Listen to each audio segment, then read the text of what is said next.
if you had an entrepreneur that's looking to take a product to market, what advice or how would you suggest they start to build a personal brand? Because we're already going to be on the same page about you have to have a personal brand to some extent. I think it's very important, as opposed to just building a company brand. You have a product and you have a CEO or a founder that puts themselves out there, and they're not just an invisible founder CEO. I think that it makes a huge difference in a company. So when you look at how David built his channel, when you look at how you built your channel, your content, your Instagram following, your TikTok, what are the things that hit home? Because you have like some sort of formula that works. I mean, you see it with your friends. So somebody's trying to figure this out for the first time. Where do they start? I think the number one thing is authenticity. I think being authentic, being yourself, and truly taking a step back and asking yourself, did I love that? Do I love what I'm doing in this post, video, story, whatever the fuck it is? I think that's number one. That's key. And whether you're goofy or whether you're super intelligent and upright, whatever your brand is what your brand is. And not everyone's gonna like it. And that's just what it is. So I think that if you're authentic to yourself, people will see that. And if you're bullshitting, people will see right through that. And that's when it doesn't work. When people are like, okay, I don't know how I feel about this. Like even through a screen, it's really weird. People can tell. You know what I mean? When you're not being authentic, people can tell. Yeah, I mean, like even with like when we do interviews and shit like that, like I think that as I've progressed like my show, I've like toned down the formality of the shows, just because when I first started, dude, I was like 3-piece suit fucking doing this, like feeling like I felt like that's what you had to do. Like you go back to the original ones, it was like dressed up, and now I'm just wearing like it is because it's hot outside, but still it's like it just feels more fun. And I think when things are more fun, they come easier, and then you don't stress as much about the content you make. People resonate with you more. Yeah. You know what I mean? Like when you're not authentic, people don't see you for what you are, so they can't really connect with you, right? It's hard to connect with somebody that has a fucking wall in front of them.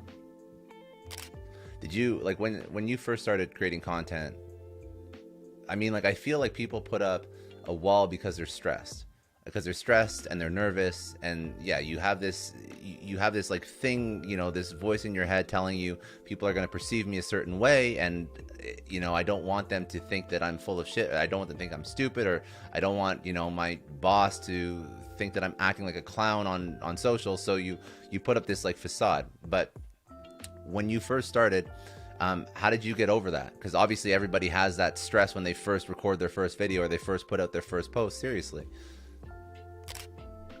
Yeah, so I'm in a very interesting situation, because my following mostly was given to me. And by given, I mean like literally handed over to me. How it was handed over was I was in David's videos, I was in David's posts, and obviously he's one of the biggest influencers in the world. So when they see him and they see me with him, they go follow me. So again, I'm in a very, very rare situation where I've attained these followers through a handout, essentially. I didn't necessarily earn these followers. Now, it's interesting because with Zila, right, and my Instagram page on Zila, like those followers I consider earned. And the reason is because there's work behind that brand. My personal brand, my personal Instagram, for example, I didn't give a fuck about. And I was just kind of like, I'm gonna post shit that I think is funny, you know, as simple as that. And I hopefully people like it. If they don't, whatever. But I thought what I posted was cool. People thought it was cool, and that was kind of that. There was never a moment where I had a wall in front of me. I was always open. I was always like, fuck it. You know, these followers are following me, then I might as well have fun. Do you get like at the level like that David's at? Obviously he gets some of it, but I'm sure you get some of it too. Like, do you get like a ton of hate with the shit that you post, or like at that level where you see like millions of people see you, like what does that come with? I mean, it depends. I try to keep things pretty neutral, because I just don't think that going on the offensive and or making a statement that allows someone to necessarily argue, like polarizing statements and whatnot. Yeah, because the thing is about social media, it's like fake isn't the word. I mean, it is fake, but fake isn't the word. It's very toxic. It's very, very toxic. Yeah. And it's even hard to talk about because there's so much nuance, there's so much bullshit that goes on, that yeah, sometimes people get hate, and if someone's listening and they're but basically you don't let that affect you. Basically, like you have some sort of thick skin, or no, I don't let it affect me because anything like that, I don't let it affect me. Like if there's a comment that is constructive criticism, totally, I'll take that any day.